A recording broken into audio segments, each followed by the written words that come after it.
Kök kovali başım var, bilmem şey yaşım. Birbirlerine işim var, şarkı gerek yeter.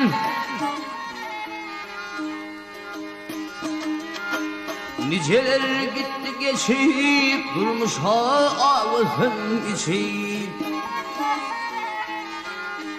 Kimin kanın irişip, böyle salın yeter, böyle salın yeter.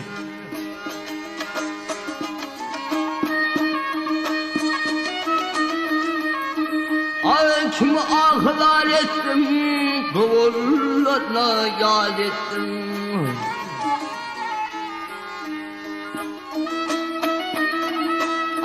Kimi fiilinden tuttum, düşürüktüm yeter.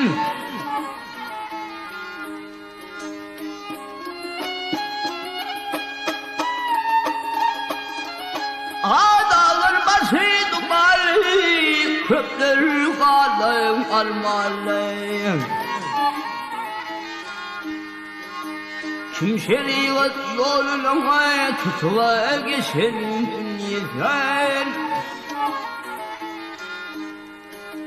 Yok aylarda kalamet, verilmez mi hüsnü kayet.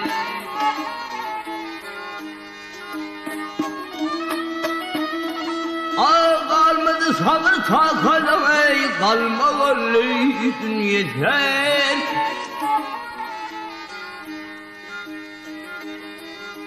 Gelin kanıdan geçer, ölüm şerbeden içer.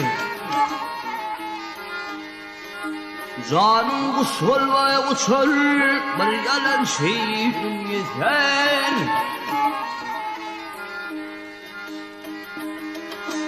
Yaşlı bol ruh veren, iğrenme ölüm ha.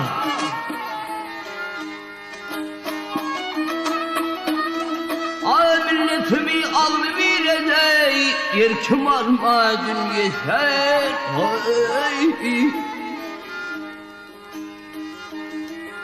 Kalmadı sabır takalım, kalmalıydın yeter.